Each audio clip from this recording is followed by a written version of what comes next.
vamos a leer un pasaje que está en Romanos capítulo 15, versículo 19.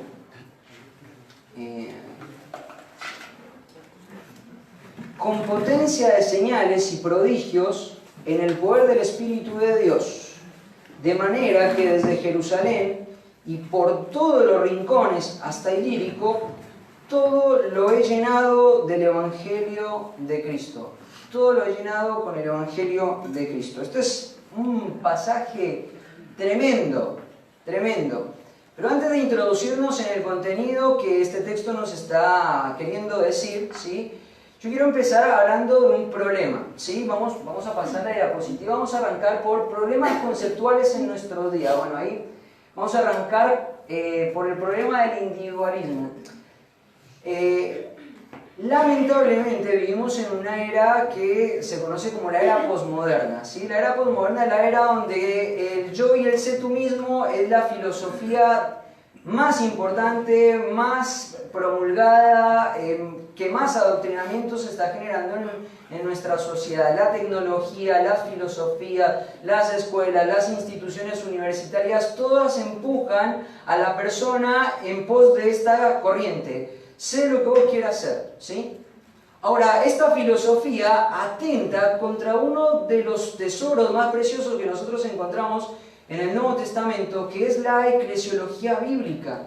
Porque la eclesiología bíblica tiene como fundamento algo que se llama la iglesia.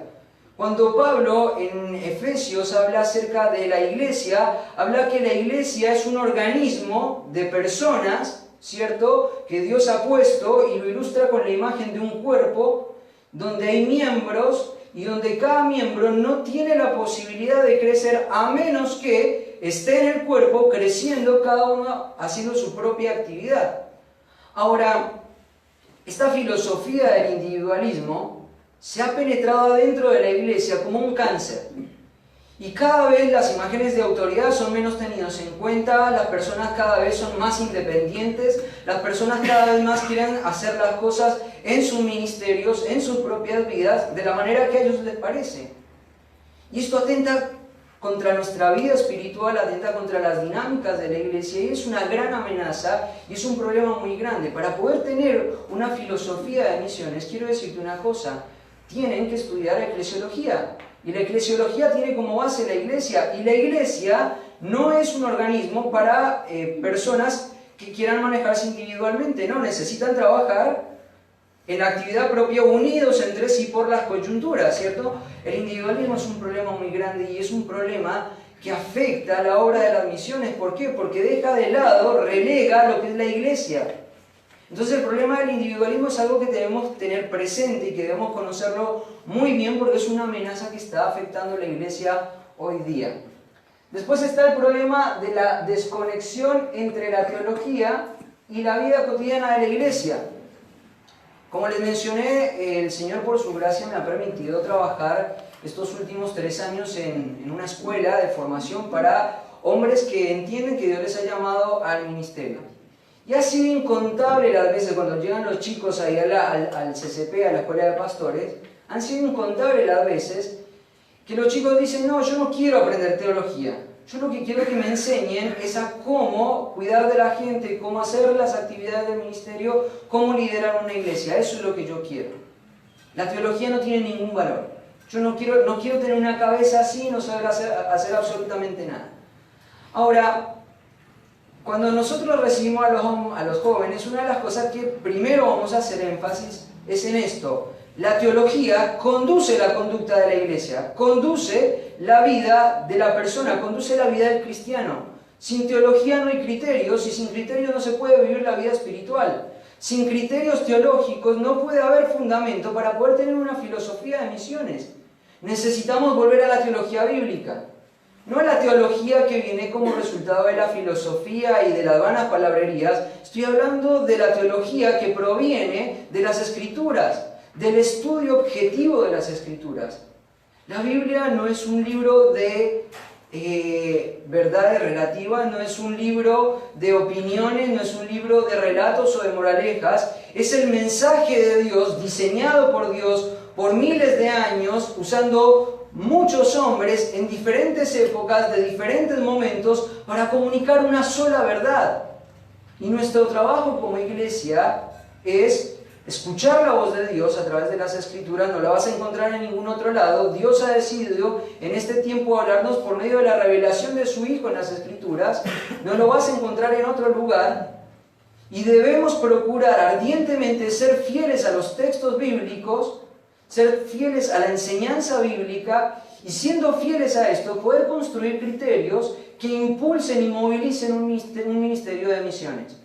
Ahora, sin la eclesiología bíblica no lo podemos hacer. Y si no valoras la teología bíblica, y si no puedes hacer la conexión entre la teología bíblica y la práctica y las estrategias del ministerio, no vas a poder ser fiel a lo que el Señor te llamó a hacer. Esto es un gran problema de nuestros días. Se ha hecho una separación tan grande entre la teología y entre la vida práctica, que pareciera que la teología es para un grupo de personas eruditas que estudian en los mejores centros, ¿cierto?, en las mejores universidades cristianas, en los mejores seminarios, pero no es así. La teología ha sido diseñada para que se desarrolle en el ámbito de la iglesia. Dios le dio dones a los hombres, a los cristianos, para que se edifiquen en la iglesia. Los mejores teólogos son los que viven la vida del cuerpo.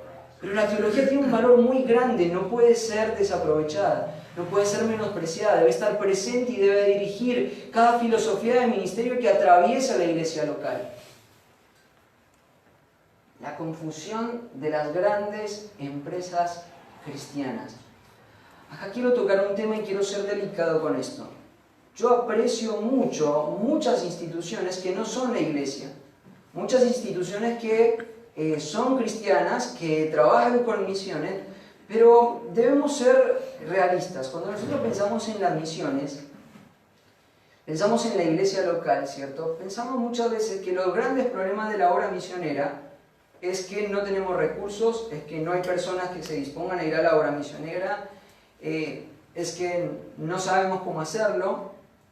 Y entonces la iglesia, como no sabe hacerlo, yo creo que por descuidar el punto anterior, no entender la eclesiología bíblica, no entender lo que las escrituras enseñan acerca de esto, lo que hacemos, o lo que la iglesia ha hecho en este último tiempo, es delegar. Delegar algo que la iglesia le compete hacer. Delegar en empresas, en asociaciones, en entidades que se llaman misioneras, pero que no tienen por ningún lado la impronta de la eclesiología bíblica. Personas que se denominan a sí mismos misioneros, pero que no hacen la obra ni la misión que Cristo le dejó a la iglesia para hacer. Y hay mucha confusión en cuanto a las misiones, mucha confusión en el tiempo postmoderno. Y la iglesia ha entrado en un estado de pereza donde ha perdido de vista lo que las escrituras dicen, y como no sabe hacerlo, lo delega en agencias. Las agencias misioneras, las instituciones misioneras, ellos son, y muchas veces es muy peligroso porque hay muchas instituciones que no les importa, y vamos a ver más adelante, por ejemplo, el carácter del misionero. No le importa la preparación del misionero, no le importan los criterios del misionero, lo único que le importa muchas veces es que la persona tenga resuelta su solvencia económica y que se adecue a las filosofías o visiones de las instituciones. Ahora, la Biblia habla acerca de que las personas que deben estar inmersas en la obra de las misiones deben ser personas que conocen las Escrituras, que han sido probadas y que tienen un carácter aprobado. Hay mucha confusión en cuanto a las misiones, mucha confusión. Y debemos volver y debemos hacer un llamado a que volquemos nuestra visión, volquemos nuestros ojos a qué es lo que dice las Escrituras. Y por último, el menosprecio de la iglesia local. Quiero citarte dos ejemplos que me pasaron a mí. Los puedo hablar porque no es que los escuché de otras personas, es porque me han ocurrido a mí, en carne propia, los he vivido. Una de estas cosas es hablar con una persona que trabaja en una empresa o en una agencia eclesiástica que me decía: llegué a la conclusión de que la vida misionera y la vida del cuerpo son incompatibles. Si soy misionero, no puedo vivir la vida del cuerpo, no puedo estar inmerso en la iglesia local. Ahora, si esta persona, perdón que lo diga con tanta crueldad o firmeza, no puede tener una relación con una iglesia local, no puede servir en una iglesia local, no está trabajando para impulsar la iglesia local, no está haciendo misiones. Te cito otro ejemplo. Hablando acerca del menosprecio de la iglesia local. Una vez hablando con una persona que había estudiado en un instituto, en un seminario muy prestigioso, me decía que la valoración de los compañeros con los que él estudiaba, para la mayoría era un fracaso terminar su periodo de formación teológica y volver a su iglesia local. Era un fracaso. Era lo peor que les podía pasar, terminar de estudiar 3 o 4 años de teología en el seminario y volver a su iglesia local. Y esto es otro problema muy grande, que se menosprecia la iglesia local. Ahora, Cristo no menosprecia la iglesia local. Cuando en el libro de Apocalipsis el Señor va a revelar ese mensaje a las iglesias, es interesante lo que el Señor Jesucristo está haciendo ahí. Es interesante la eclesiología que el Señor Jesucristo nos enseña de su propia boca por medio del escrito que Juan plasma en el libro de Apocalipsis. Porque el Señor Jesucristo está viendo a cada iglesia local, a cada pastor, ve cada iglesia local con sus virtudes, con sus problemas, y cada iglesia la trata de manera particular. ¿Por qué? Porque para Cristo la iglesia local tiene mucho valor. Para los apóstoles la iglesia local tiene mucho valor, por eso tenemos el Nuevo Testamento. Para Juan, por ejemplo, para Juan tuvo mucho valor la iglesia local. Cuando él escribe Primera de Juan, él está tratando de darle las herramientas a la iglesia de Asia para que puedan defenderse del error, porque la iglesia local está siendo amenazada. Él no está pensando en todas las iglesias, él no está pensando en Filipo, no está pensando en la iglesia de Roma, está pensando en una congregación o en un grupo de congregaciones específicas. ¿Por qué? Porque la iglesia local tiene mucho valor para el apóstol. Juan en el libro de Colosenses dice que hay muchas iglesias, Pablo en el libro de Colosenses le escribe en el capítulo 2 que él tiene un gran precio por todas las iglesias que no han visto su rostro. ¿Por qué? Porque Pablo amaba a la iglesia local, porque él había recibido la encomendación de parte de Cristo y él entendía que lo que Cristo valoraba era la iglesia local. Pero claro, vivimos en un tiempo donde el resultado lo es todo, ¿no? Donde los frutos lo son todo. Y si vamos a comparar esta congregación con grandes empresas que congregan a miles de personas, pareciera que la iglesia local no tiene ningún tipo de valor, pero no es así. Cuando vos estudias, por ejemplo, el contexto de las iglesias locales, en la zona de Asia, dos iglesias me llaman mucho la atención en todo el Nuevo Testamento. Una es la iglesia de la Odisea y la otra es la iglesia de Colosas. Eran iglesias sumamente chicas. Es más, se cree que la iglesia de Colosas funcionaba en la casa de Filemón. En la casa de Filemón. Era una iglesia chica, era una iglesia casi como una reunión casera. Se estima que no era muy grande porque Colosas en ese momento, cuando Pablo escribe la carta desde la prisión, era una ciudad que era minúscula y la Odisea era algo semejante. Sin embargo, ante la amenaza, Pablo va a contestar a un viaje de 1900 kilómetros que hace Epafras, que ama su iglesia local, la iglesia que él fundó, para decir: Pablo, la iglesia está en amenaza. Y Pablo va a escribir una carta excepcional, una carta con un contenido cristológico hermoso, un valor y un tesoro para nuestros días, que todavía lo tenemos plasmado en nuestras escrituras. ¿Por qué? Porque Pablo valoraba esa pequeña iglesia local.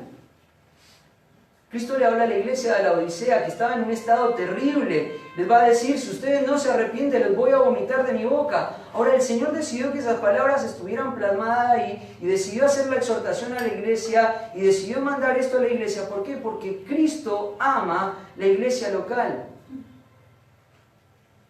Para muchos, este local, este cuerpo de personas, para muchos puede ser que no tenga mucho valor. Pero quiero decirte una cosa: para Cristo tiene mucho valor. Y no estoy hablando de la iglesia universal, de todos los creyentes, de todos los tiempos, en todas las épocas. Estoy hablando de la iglesia local de Baigorria. Para Cristo tiene mucho valor. Cristo respetó la identidad de cada iglesia, por eso trató con cada iglesia particularmente en Asia. Cristo respetó el liderazgo de cada iglesia, por eso menciona y aclara en la revelación que cuando se refiere al ángel se refiere a los ancianos, a los líderes, a los obispos de cada iglesia. Cristo respetó las virtudes de cada iglesia, Cristo exhortó cada error de la iglesia. ¿Por qué? Porque cada iglesia, a los ojos de Cristo, tiene una luz que brilla y es preciosa. La iglesia local es preciosa y nosotros debemos convencernos de ello.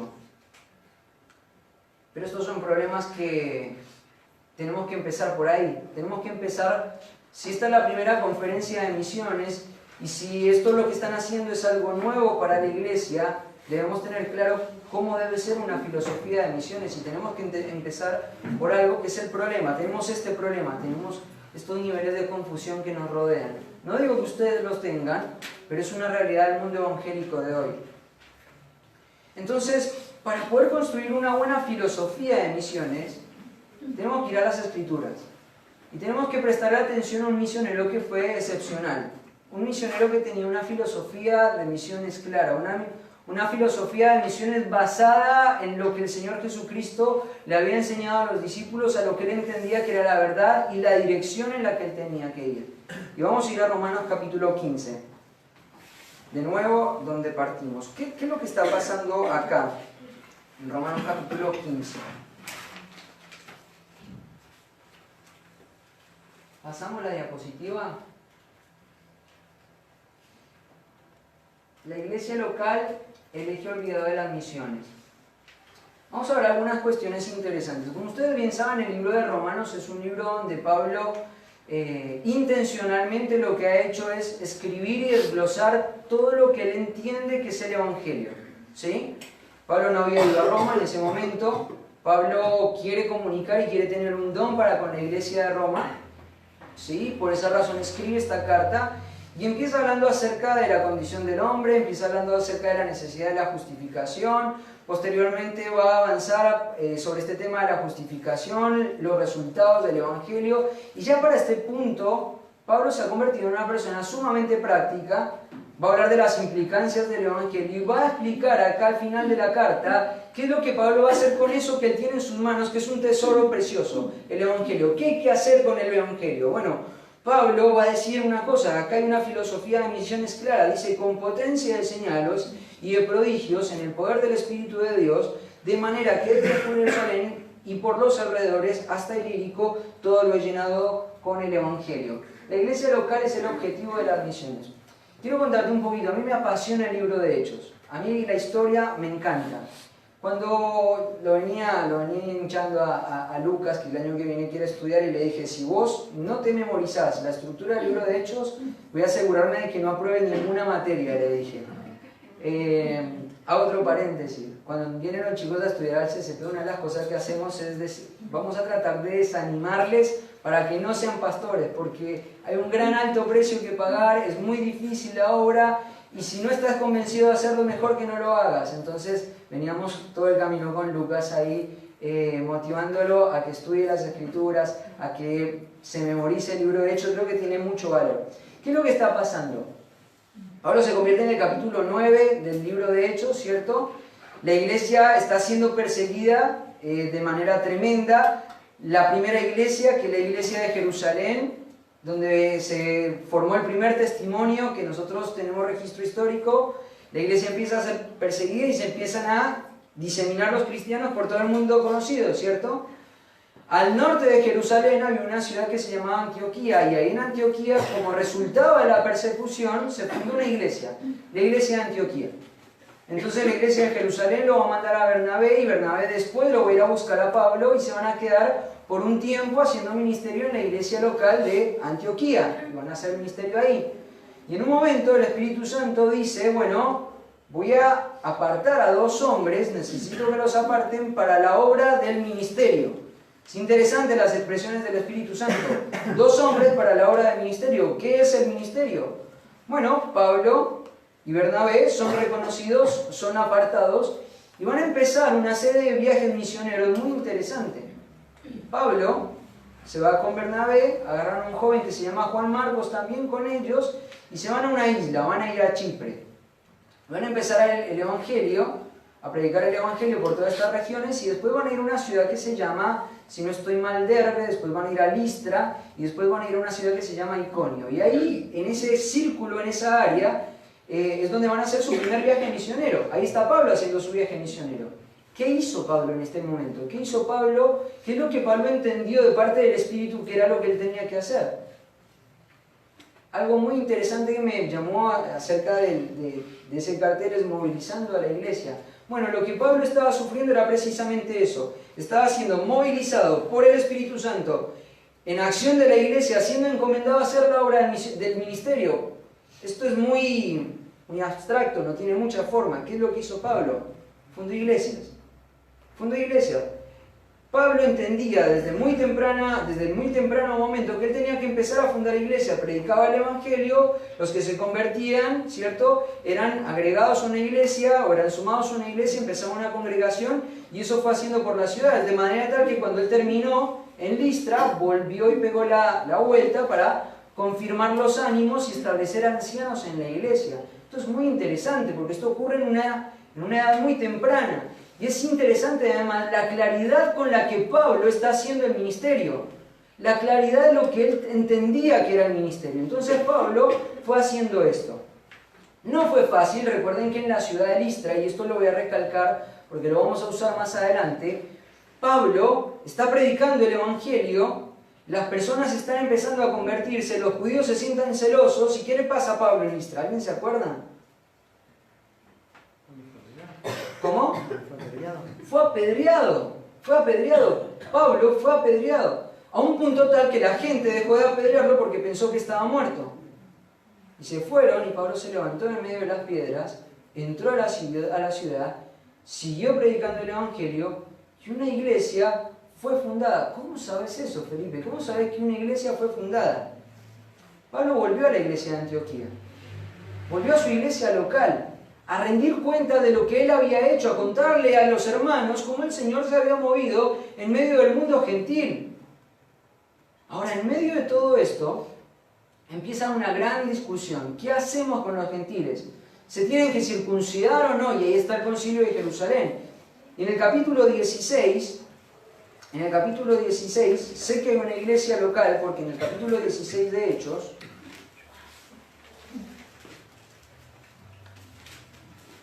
Pablo va a hacer algo llamativo. Pablo va a sumar a alguien a su equipo misionero, a este equipo de personas.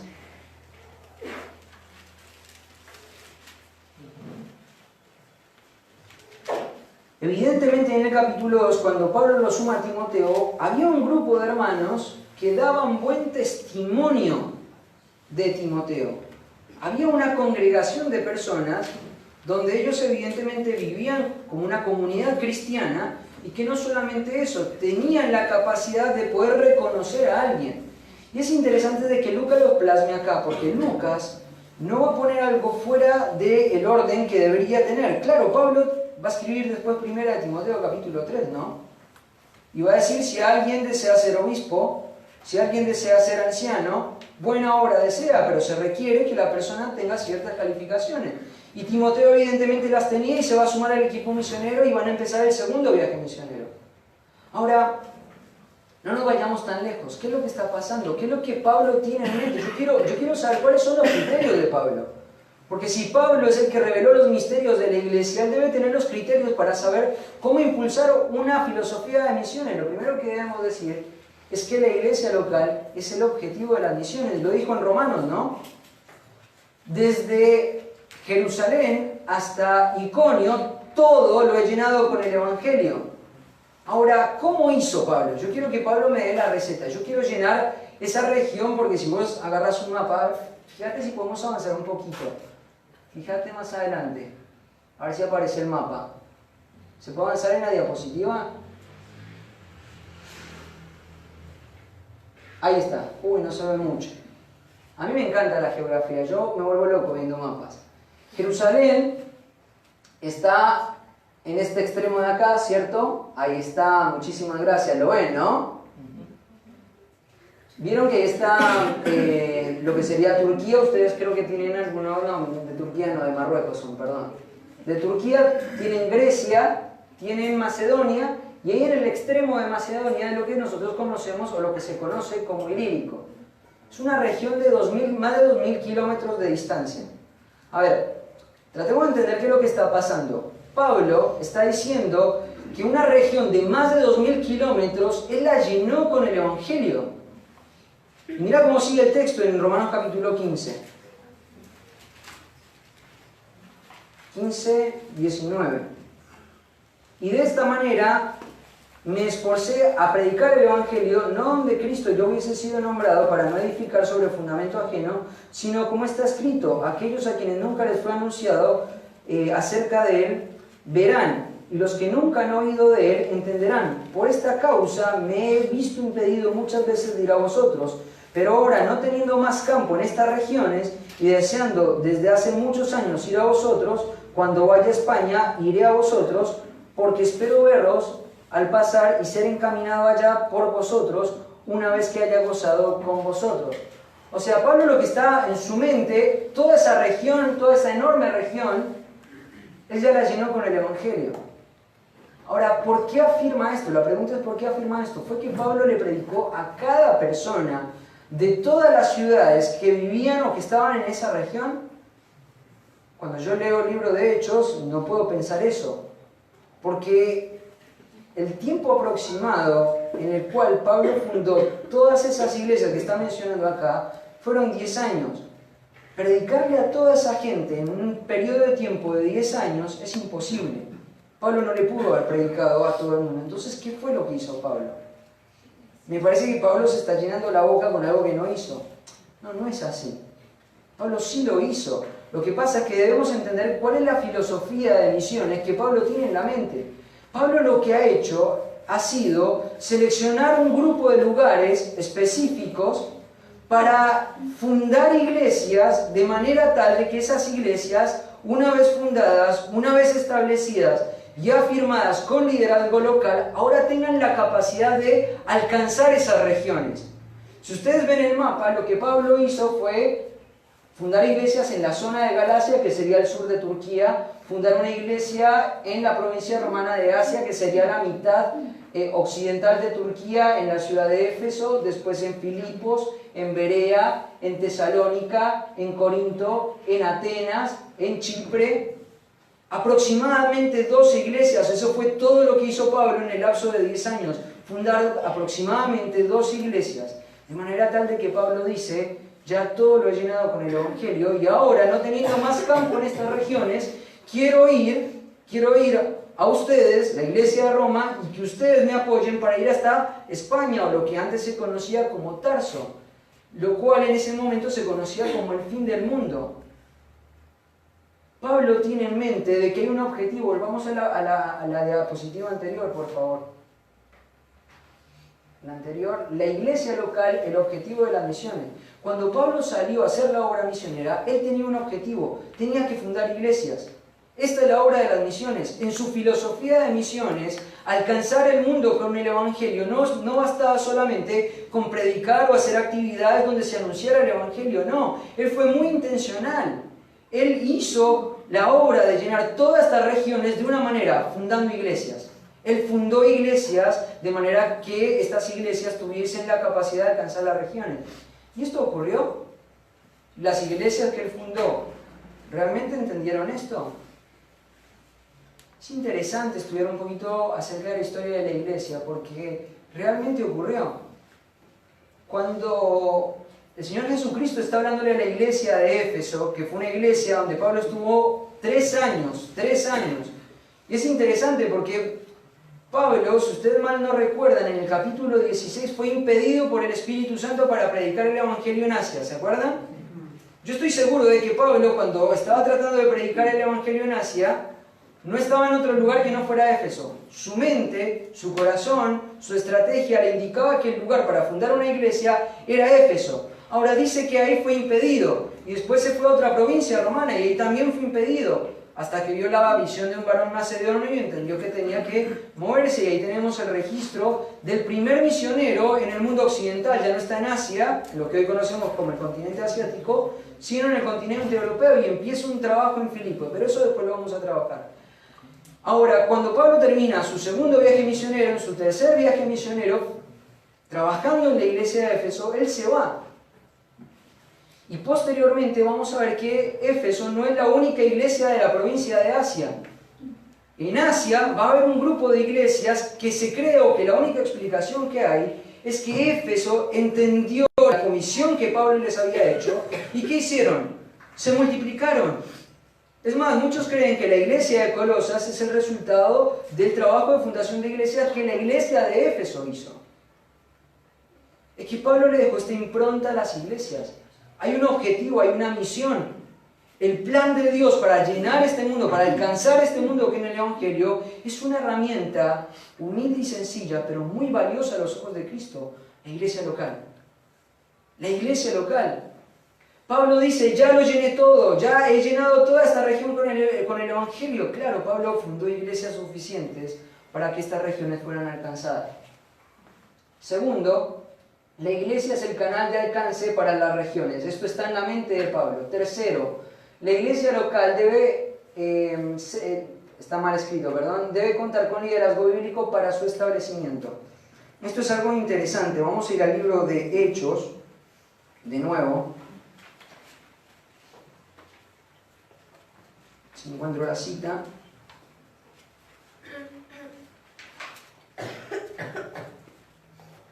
Quiero hacer otra mención también. Esto no tuvo que ver solamente con la filosofía de ministerio de Pablo. Hay información extrabíblica que me encanta. Mi hijo se llama Tomás. Cuando yo le quise poner el nombre de Tomás a mi hijo, mi esposa me dice, no, porque es el incrédulo, es el que no creyó. Entonces no podía perder esa batalla con mi esposa. ¿Viste cómo somos los hombres? Somos bien orgullosos, ¿no? Entonces le dije, tengo que retrucarle de alguna manera. Así que me puse a estudiar. Bueno, algo bueno tiene que haber de Tomás. No puede ser que haya sido tan malo. Y me encontré con algo muy interesante. Si quieren después googleenlo, es información que incluso hasta instituciones ateas lo han afirmado. Tomás fue una persona muy interesante en la historia de la iglesia. Tenemos el registro de Pablo, pero no tenemos el registro de Tomás. Si ustedes miran un mapa, de Jerusalén a la India hay mucha distancia, hay grandes kilómetros, pero se cree que de Jerusalén hasta la zona de Pakistán e India, Tomás hizo un trabajo de fundación de iglesias, hizo un trabajo misionero mucho más amplio de lo que Pablo hizo. Es más, el trabajo misionero que Tomás hizo fue tan impactante que llegó a los círculos del poder del imperio indio más relevantes que habían en su época. Ahora, acá hay una conclusión. Cuando yo veo estos elementos, cuando yo veo a Pablo pensar, obviamente esto es un texto inspirado, ¿no? El Espíritu Santo quiere que lo tengamos y que de él saquemos criterios, saquemos teología, saquemos las cosas que deben direccionar nuestro ministerio. Pero no solamente fue algo que Pablo entendió. Los apóstoles lo entendieron, tenían que sustentar, tenían que sostener, tenían que promover que las iglesias se movieran y se movilizaran para fundar otras iglesias. Ellos generaron un movimiento de fundación de iglesias. Esto tenía que ocurrir porque era el plan de Cristo para alcanzar el mundo. Y sigue siendo el plan de Cristo para alcanzar el mundo. Entonces la iglesia local debe ser el canal para alcanzar las regiones. Hechos, capítulo 14, versículo 21.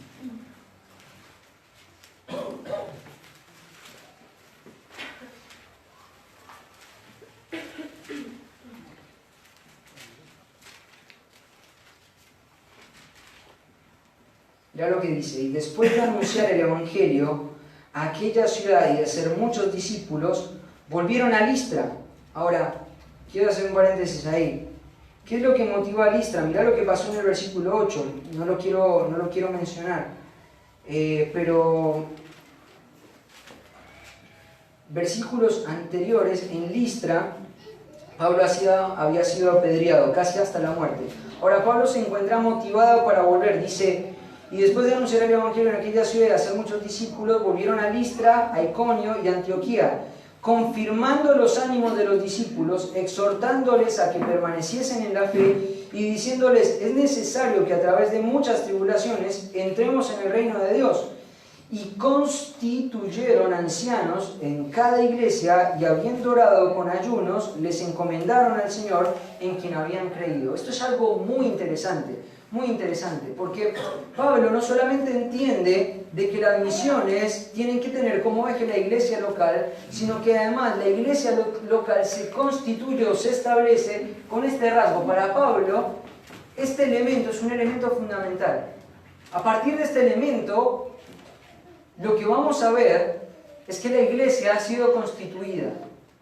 Ahora, dice, la iglesia local debe contar con un liderazgo bíblico para su establecimiento. Esto debe ser una oración, esto debe ser un punto, esto debe ser un parámetro en una filosofía de misiones. Debemos orar por obreros, es verdad, sí, debemos orar por obreros, pero debemos orar por un tipo de obrero. El tipo de obrero que está dispuesto a entender la filosofía, a entender la eclesiología, que está dispuesto a salir a lugares difíciles y complicados con una sola misión, ir y predicar el Evangelio para que iglesias sean fundadas y por medio de esas iglesias regiones puedan ser alcanzadas, y debemos orar por algo, para que esas iglesias sean establecidas con este elemento: líderes, ancianos, personas que pastoreen el rebaño. ¿Saben una cosa? Para nosotros como ministerio en el Centro de Capacitación Pastoral, oramos por esto. Porque en nuestra filosofía de misiones y en lo que nosotros entendemos que es la verdad de las Escrituras, es un elemento fundamental de que se levanten hombres para liderar el rebaño de Dios. Que tomen la posta de decir: yo voy a tomar este rebaño y voy a pastorearlo y voy a conducirlo y voy a alcanzar esta región por medio de la iglesia. Voy a proveer un ambiente para que las personas tengan aquello que necesitan y cumplir la meta que Pablo dice en Colosenses capítulo 1, versículo 24, a fin de que todos lleguen a la perfección, a fin de que todos sean perfectos. Ahora, sin iglesias locales no hay crecimiento, sin iglesia local no hay perfección. Si alguien sale a hacer la obra misionera sin considerar la iglesia, sin tener en cuenta la iglesia, no hay obra misionera, porque no hay lugar donde un creyente verdadero pueda crecer sin iglesia. El creyente necesita la iglesia, es vital para la iglesia. El individualismo nos dice: no, vos podés hacer tu propia vida cristiana, no tenés que sujetarte a la autoridad de los ancianos. Si vos pensás que esto es lo correcto, vos tenés que hacerlo. Vos no necesitas rendirle cuentas a los hermanos de la iglesia. Vos no necesitas exponer las debilidades de tu pecado. Vos no necesitas consejo bíblico. Con que hagas tu devocional en tu casa es suficiente. Pero esto es una mentira. El devocional es vital, pero la vida del cuerpo es vital. Si no hay iglesias, no hay crecimiento. Pablo lo dice. Cada uno haciendo su propia actividad va creciendo. Sin esto no hay crecimiento. Sin iglesias no hay creyentes que puedan crecer. El misionero debe tener esto en su radar, debe tener esto en su corazón, debe tener esto en su teología. Debe conducir al misionero. Y la iglesia local debe buscar por todas las formas posibles reproducirse en otras, ya lo mencioné. Vamos a pasar al siguiente punto. Siguiente. Hombres aprobados, la herramienta de Dios para ejecutarlos. Como les mencioné, nosotros en el Centro de Capacitación Pastoral, es real lo que les digo, tratamos de desanimar a que los jóvenes se formen para la obra del ministerio pastoral. Los desanimamos. Los queremos desanimar porque realmente entendemos de que para ser pastor de una iglesia, para poder cumplir los requisitos y las demandas que Dios le da a los pastores, hay un solo camino y es perder tu vida. Si vos no estás dispuesto a perder tu vida, no seas pastor. Si vos no estás dispuesto a perder tu vida, no te encomiendes a la obra de las misiones. No lo hagas. Dedícate a otra cosa. Busca una carrera, puedes hacer mucho dinero y buscar mucha comodidad, pero si vas a ser un pastor llamado por Cristo, quiero decirte una cosa: vas a perder tu vida. Vas a perder tu vida a un punto tal de que te vas a entregar por completo un rebaño de personas y no vas a esperar de recibir nada de ellos a cambio, porque fue el patrón de Cristo nuestro pastor, ¿no? Cristo es el misionero por excelencia. Cristo se entregó al mundo y Él no espera retribución. Es más, Pablo, siendo un hombre maduro en la fe, siendo un hombre ya con todo el conocimiento bíblico, en el capítulo 7, dice que encuentra una ley en sus miembros, que no queriendo hacer el mal, lo hace. Ese mal que él no quiere hacer lo termina haciendo, y el bien que él quiere hacer no lo hace. Y se ve a sí mismo y dice: miserable de mí. Ahora, por ese tipo de personas, yo me encajo en ese grupo de personas, Cristo se entregó. Y Pablo entendía esto. Es más, en un momento Pablo dijo, ¿no? Los voy a amar más, aunque amándolos más sea amado menos. Si vos estás en el ministerio pastoral o querés encomendarte a la obra de las misiones para recibir la retribución de parte de tu congregación, no lo hagas. Porque no es la forma de liderazgo bíblico. Nosotros oramos por hombres dispuestos a pagar un precio por la iglesia local. Cuando Pablo estaba volviendo con el donativo a Jerusalén, ¿se acuerdan? La iglesia había recibido el donativo de las iglesias de Macedonia, que en extrema pobreza habían dado. Él va a volver a Jerusalén, pero cuando vuelve a Jerusalén, él va a volver a una iglesia que él entiende que es una iglesia muy importante, la iglesia de Éfeso. Pero no se va a reunir con toda la iglesia, se va a reunir solamente con un grupo de ancianos. Y en el capítulo 20, él les va a decir, tengan cuidado ustedes mismos, porque van a venir días difíciles, y es más, posiblemente dentro de ustedes se van a levantar hombres que van a desgarrar el rebaño. Tienen que recordar algo, Dios los puso ahí por un rebaño que no es de ustedes y que el Señor compró con su propia sangre. Hombres dispuestos a pagar el rebaño. Yo no llevo mucho tiempo en la obra misionera, yo llevo 4 años de ministerio a tiempo completo en la obra misionera. Pero Dios me ha permitido caminar al lado de Eduardo. Y te puedo asegurar de que aquellos que entienden la voz del Señor y se encomiendan a la obra del pastoral pagan un precio alto. Pagan el desprecio de la gente que ellos mismos han ganado con su esfuerzo. Gente que han servido, han sido completamente desagradecidos. Pero no puede haber otra motivación más que imitar a Cristo. Yo quiero imitar a Cristo en su amor, tal como Él me amó a mí, tal como Él se entregó por mí, tal como Él me pastorea a mí en mis debilidades. Yo quiero entregarme por Él. Debemos orar por un tipo de obrero que está dispuesto a perder su vida por causa de la iglesia local. Segundo, hombres reconocidos por la iglesia. Hechos capítulo 16. No sé cómo estoy de tiempo. ¿Paramos? 5 minutos. 5 minutitos más. Bueno. Ay, Dios mío. Qué presión. Yo pregunté, ¿no? Capítulo 16 de Hechos.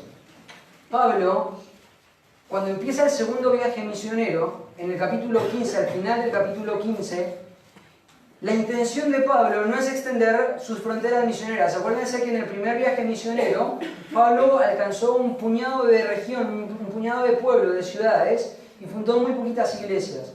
Derbe, Listra, Iconio y Chipre, fueron todas las iglesias. Entonces, ahí al final dice, después de algunos días, se cree que fueron 3 años, Pablo dijo a Bernabé, volvamos a visitar a los hermanos en todas las ciudades en que hemos anunciado la palabra del Señor, para ver cómo están, ¿sí? Ahí va a empezar el segundo viaje misionero.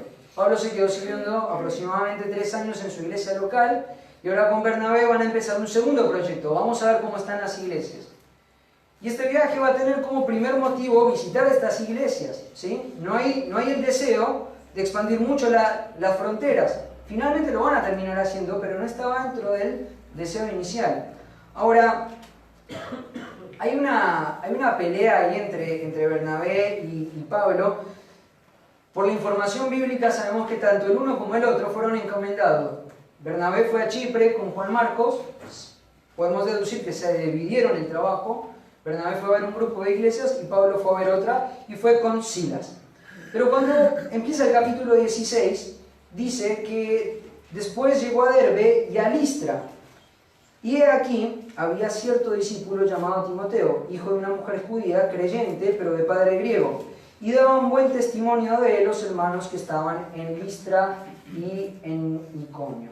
Hay algo que deben plasmar, por lo menos yo les voy a hacer la invitación.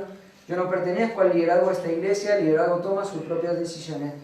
Pero ya que me dieron la plataforma para poder ministrarles, algo que yo les voy a empujar es a que ustedes puedan plasmar en su filosofía de misiones en apoyar y sostener personas de buen testimonio. ¿Qué quiere decir esto? Lo voy a hacer rápido porque me quedan 5 minutos, ¿no? Hace 2 minutos me quedaban 5, pero me quedan 5 todavía. ¿Qué es lo que está diciendo Pablo con esto del buen testimonio? Pablo evidentemente entiende de que tiene que sumar gente a su equipo misionero. Él va a empezar a recorrer más regiones, ya visitó las iglesias, ve que las iglesias están funcionando y ahora quiere seguir con la misión, quiere seguir expandiéndose. Va a tratar de predicar el evangelio en Asia, va a tratar de predicar el evangelio en Bitinia. Finalmente el Señor lo va a llevar a la región de Macedonia y va a empezar, por primera vez va a pisar una colonia romana que se llama Filipos, ¿cierto? Pablo está en ese lugar, pero antes de hacer todo eso, Pablo entiende que tiene que sumar a alguien. Y lo que él va a encontrar es un hombre. En realidad, la palabra hombre es es una palabra muy grande para esta persona, es un joven. Yo creo que Timoteo para este punto no tenía más de 16 años. Porque muchos años después, Pablo le ruega que se quede en Éfeso como pastor y le sigue diciendo, nadie tenga en poco tu juventud. Ahora, pasaron muchos años desde este momento hasta que Pablo le escribe esa carta a Timoteo siendo el pastor. O sea que Timoteo era muy joven en este momento.